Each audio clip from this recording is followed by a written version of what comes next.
నూటికి 100% మీకు అందరికి అండగా నిలబడతాం. షర్మిల గారికి తోడుగా నిలబడతాం. ఆంధ్రప్రదేశ్ లో కాంగ్రెస్ ను గెలిపించడానికి, కాంగ్రెస్ పార్టీ కార్యకర్తలను కాపాడుకోవడానికి, ఎలాంటి కార్యాచరణ తీసుకోవడానికైనా మేము సిద్ధంగా ఉన్నాం. నా మంత్రివర్గం అందరూ ఈరోజు ఇక్కడికి వచ్చిండ్రు అని అంటే మేమందరం అండగా నిలబడతామని చెప్పడానికే మంత్రివర్గాన్ని మొత్తం తీసుకొని వచ్చిన ఇక్కడికి.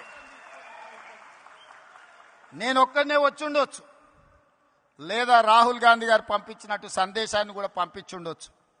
అలా కాకుండా మేమందరం, మా సహచర మంత్రివర్గ సభ్యులందరం కూడా వచ్చి వేదిక మీద కూర్చున్నాము అని అంటే మేమున్నాం మీకు అండగా నిలబడడానికి, మేముంటాం మీకు తోడుగా నిలబడడానికి.